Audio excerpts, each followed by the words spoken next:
Em pronunciamento, no decorrer de debate em comissão mista do Congresso Nacional, Paulo Guedes, ministro da Economia do governo Bolsonaro, ressaltou como está sendo suplantado o modelo de campeões nacionais e privilégios na gestão dos recursos públicos, enfatizou como projetos geridos pelo presidente Jair Bolsonaro durante a crise debelaram o risco de convulsão social e ressaltou a importância de os servidores públicos terem consciência da situação que o país atravessa. No que tange à gestão dos governos passados, Guedes sublinhou: é um modelo que nos conduz à ineficiência, ao uso inadequado de recursos públicos, com empréstimos a campeões nacionais, com privilégios que nós tínhamos com o uso de recursos públicos, com subsídios generalizados para quem não precisa, com pagamento de juros excessivos por endividamento em bola de neve. Da mesma forma, mantivemos o funcionalismo porque estamos perdendo milhões de empregos, empresas fechando, uma crise econômica aparentemente incontornável, não é? Quando começou o ano, era um ambiente de pânico, de total perspectiva de descontrole, social inclusive. Então, não fazia o menor sentido falar em aumento de salários. E nós insistimos com isso mesmo em meio à confusão. O ministro explicou, ademais, a necessidade de levar todos os brasileiros em consideração ao gerir os recursos públicos. Quando soltamos os recursos para estados e municípios, reafirmamos a crença no federalismo mais uma vez. Foi um custo político para mim, um custo político para o presidente, mas era nossa missão, era o nosso dever proteger as finanças de estados e municípios, em vez de permitir que pressões... Eu usei até essa expressão à época. Você não pode distribuir as medalhas antes da guerra. A guerra vai começar, está começando e você já está dando medalha para todo mundo? Não vai sobrar munição. Você vai gastar em medalha o que era para ter feito em munição contra o coronavírus. Então, nós mantivemos sempre esse norte e, ao mesmo tempo, cumprimos a determinação do presidente que é: vamos fazer o maior esforço porque nenhum brasileiro pode ficar para trás. Vamos proteger vidas e empregos. Dessa forma, ele esclareceu como um estado de pânico e convulsão social foi afastado. Assim que chegou a permissão constitucional, nós lançamos os programas mais bem-sucedidos. Fazendo agora uma avaliação do combate ao coronavírus, um programa extraordinariamente bem-sucedido foi o auxílio emergencial. Hoje todos nós sabemos, para evitar uma convulsão social justamente entre os mais vulneráveis que ficariam expostos nessa crise. Esse auxílio emergencial conseguiu isso. Assim está. O senador Confúcio tem sido um prazer ter vindo aqui regularmente e alternando com a minha equipe, justamente com o objetivo a que se referiu agora o deputado Francisco Júnior, que é exatamente a transparência dos dados, dos números, o que foi feito, uma prestação de contas ao povo brasileiro sobre como nós estamos lidando com a crise. Nós todos sabemos que o programa do governo era um programa de agenda de reformas estruturantes. O nosso diagnóstico sempre foi de que o Brasil, que é um país riquíssimo em recursos naturais e gasta muito anualmente, o nosso diagnóstico sempre foi que o governo gasta muito e gasta mal. E isso exatamente porque o modelo econômico é equivocado. É um modelo que nos conduz à ineficiência, ao uso inadequado de recursos públicos, né? Empréstimos a campeões nacionais, privilégios que nós tínhamos com o uso de recursos públicos, subsídios generalizados para quem não precisa,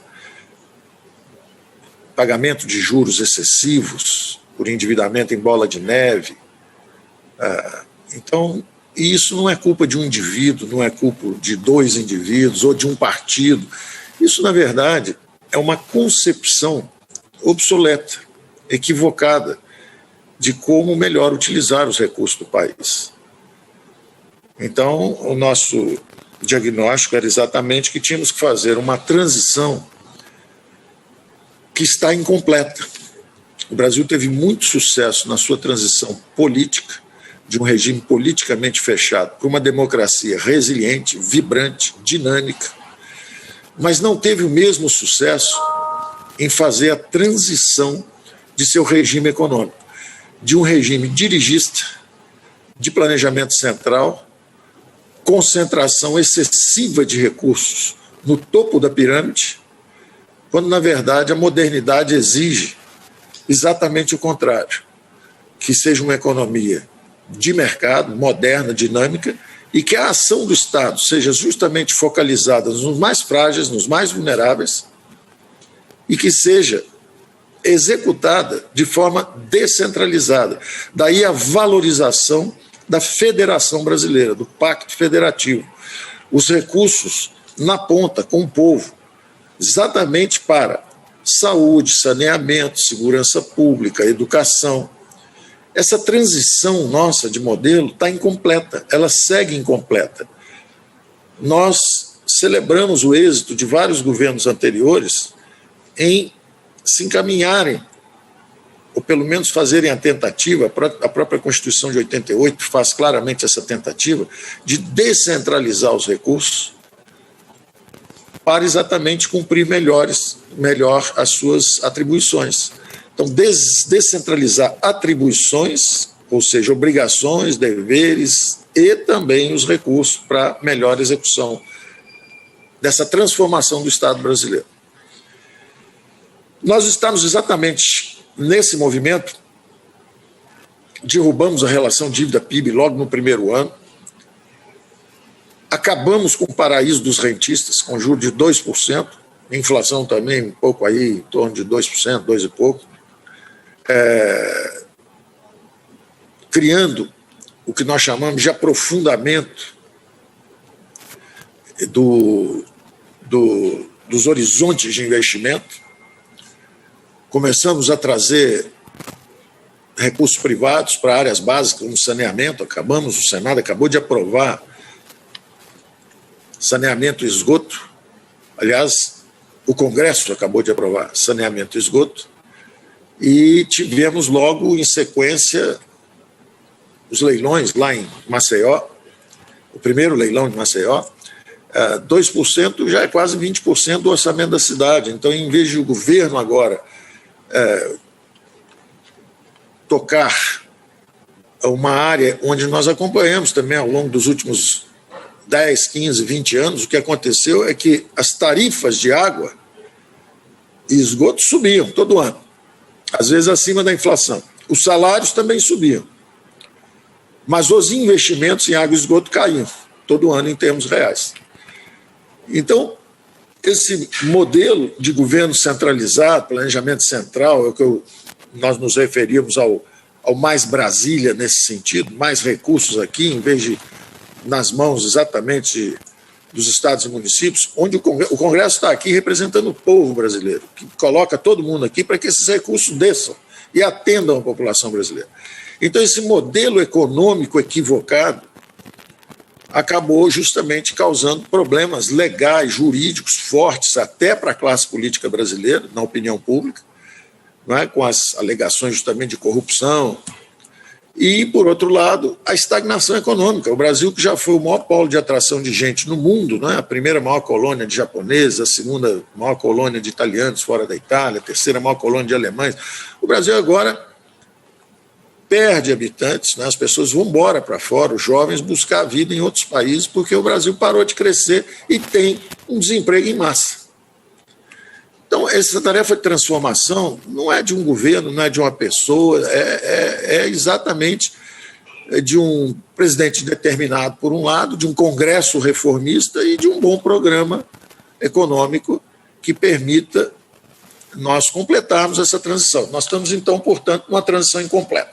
Quando estávamos nesse processo, em excelente relacionamento com o Congresso, com o Parlamento e com o Supremo aprovando justamente as condições, definindo as condições para a mudança, para as privatizações que eram necessárias, o Congresso aprovando, como aprovou a cessão onerosa, que já era um movimento inicial de descentralização de recursos para estados e municípios, com total apoio nosso, foi iniciativa nossa, inclusive, algo que estava parado há 8 anos no Congresso, Da mesma forma, acertamos a Lei Candir, que estava parada também há anos, há décadas, mais de década.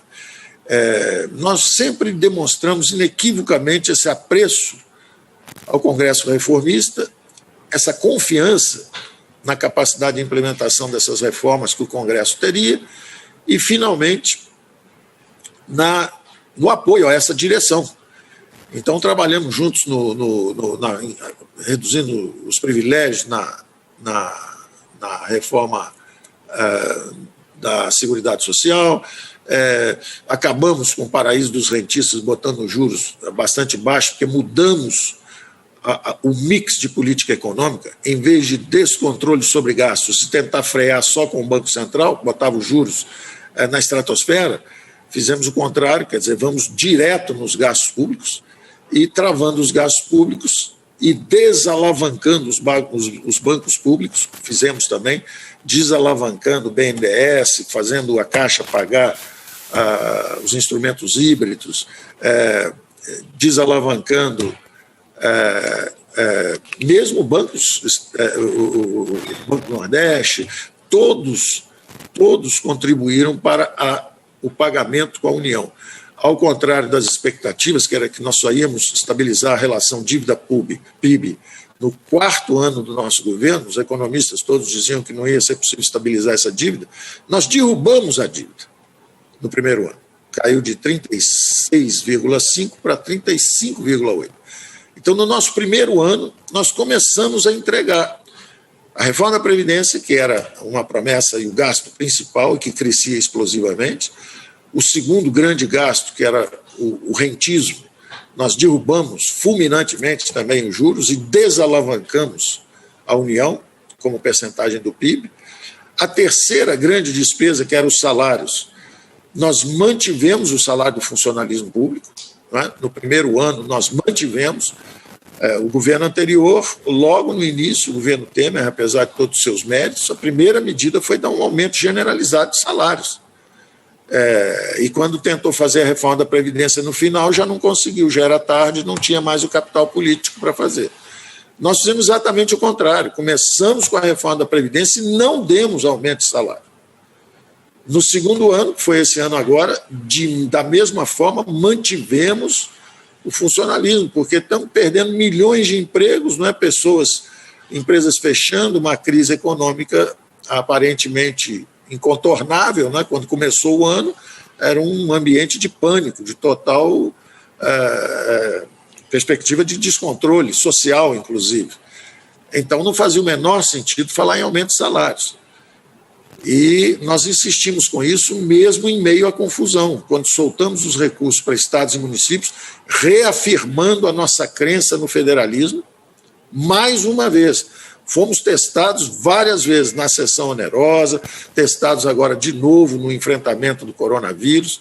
Quer dizer, descentralizamos os recursos em altíssima velocidade, exatamente e mérito também de governos anteriores, quando colocaram o SUS, que é uma rede descentralizada de prestação de serviço e assistência de saúde, justamente jogamos os recursos para mobilizar essa rede.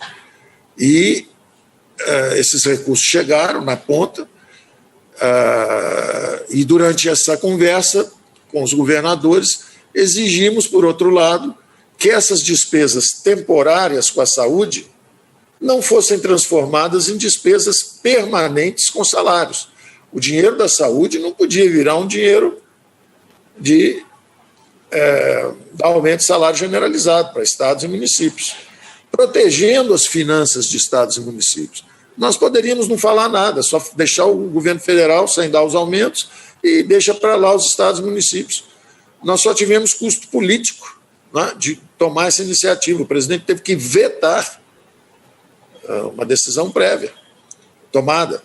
E isso é um custo político enorme. Foi um custo político para mim, um custo político para o presidente, mas era a nossa missão, era o nosso dever, proteger as finanças de estados e municípios, em vez de permitir que pressões, eu usei até essa expressão à época, você não pode distribuir as medalhas antes da guerra. A guerra vai começar, está começando, você já está dando medalha para todo mundo, não vai sobrar munição. Você vai gastar em medalha o que era para ter feito em munição contra o coronavírus. Então, nós mantivemos sempre esse norte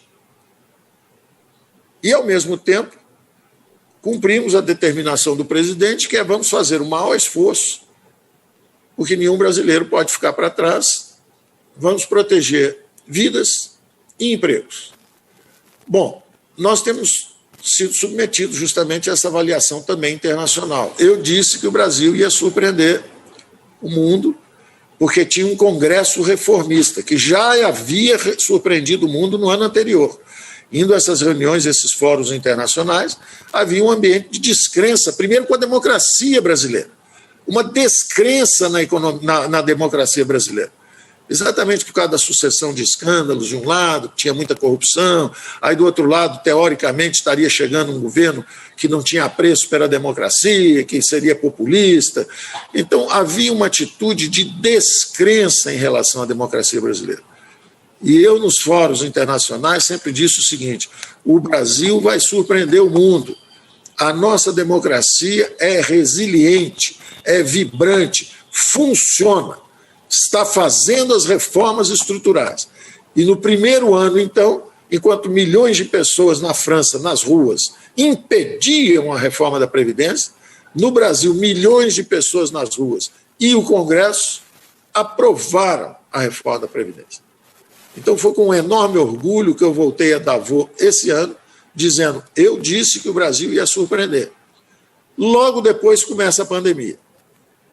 Nós já tínhamos encaminhado o Pacto Federativo para o Senado, em 3 versões, justamente construindo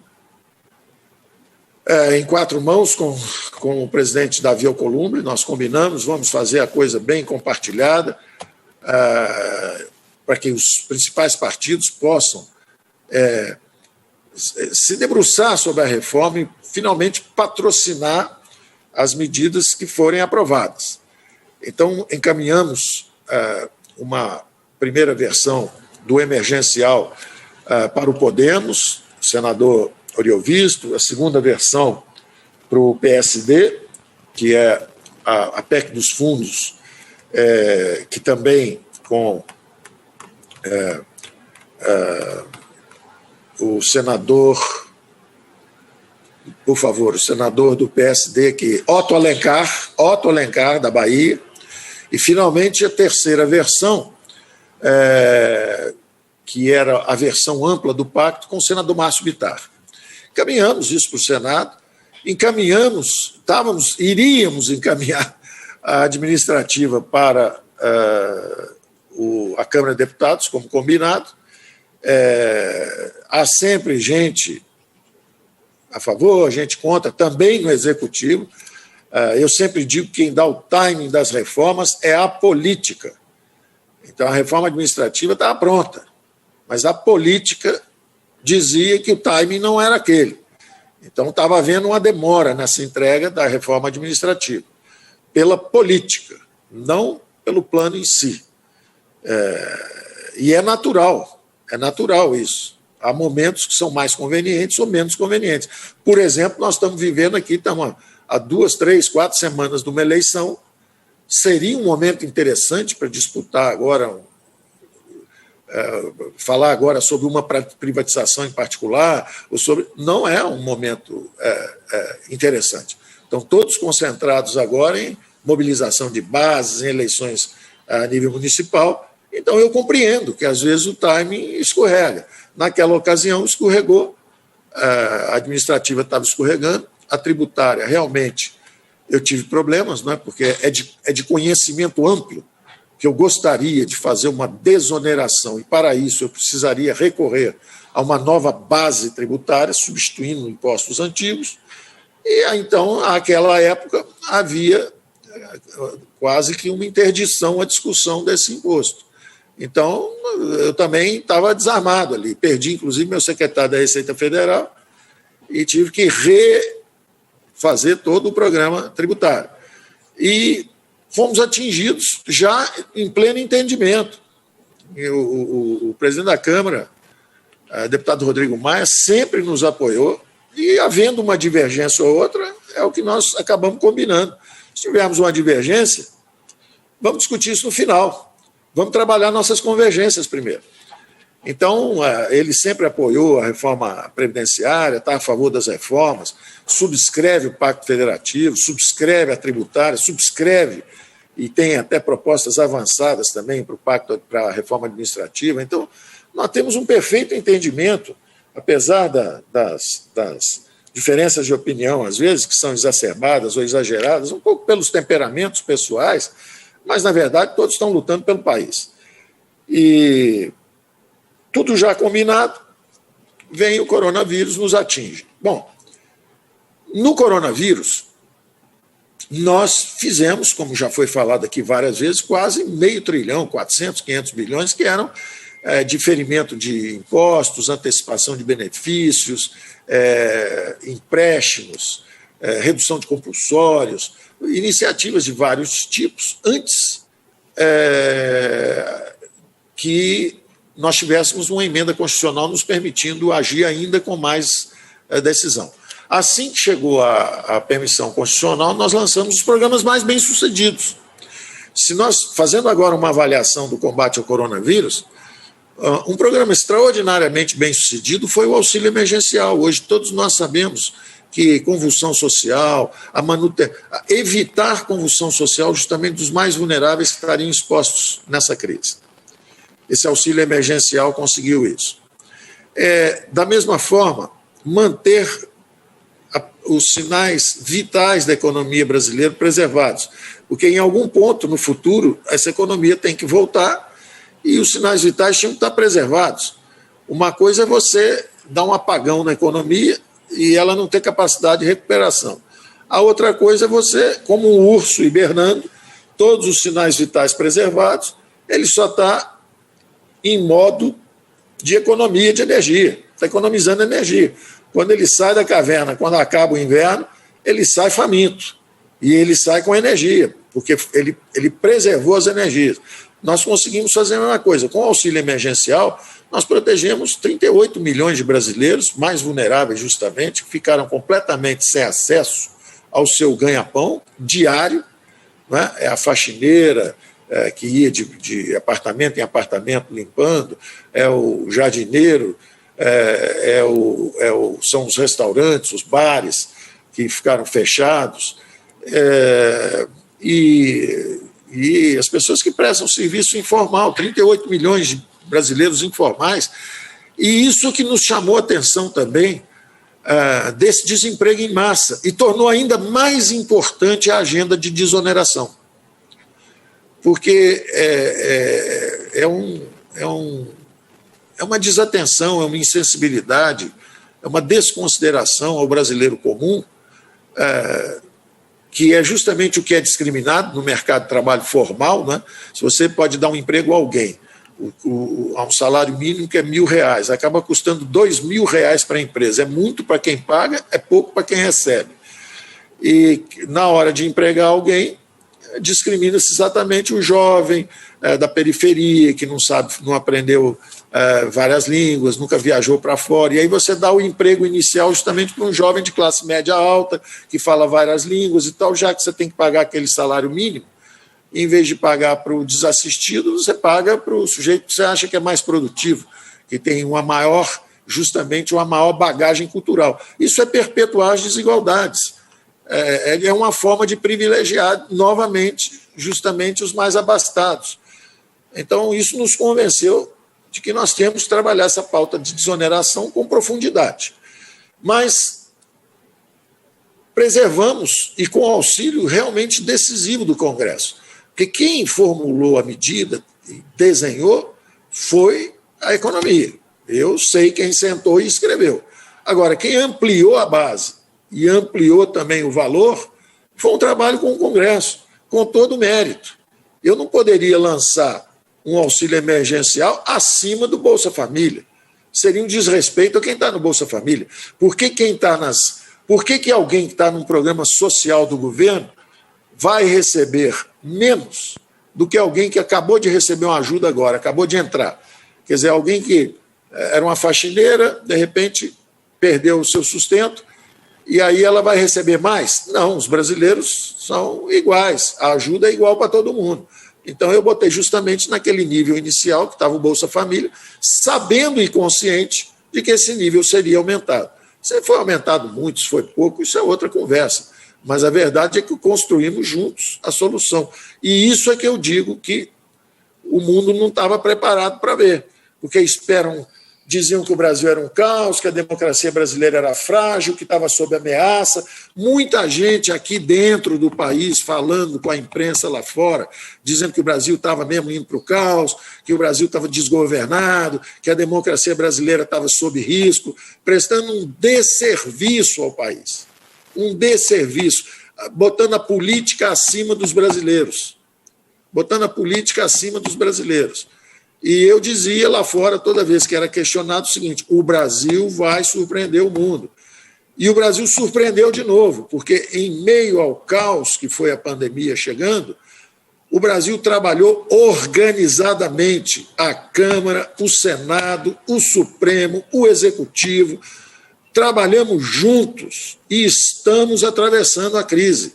Estendemos esse lençol, essa camada de proteção social até o final do ano, a doença está descendo, a economia está voltando em V, a criação de empregos está se dando a um ritmo bastante impressionante, porque eu mesmo achava que ia ser um V tipo Nike, tipo Swoosh, que eles dizem lá fora, não é que a queda é rápida, a primeira perna do V, que é a queda, ela é rápida e fulminante, e depois volta devagar, inclinado, vai subindo lentamente, como se fosse o V da Nike. Pois bem, o que está acontecendo é um V mesmo. É um V mesmo. Nós estamos realmente criando empregos num ritmo muito rápido.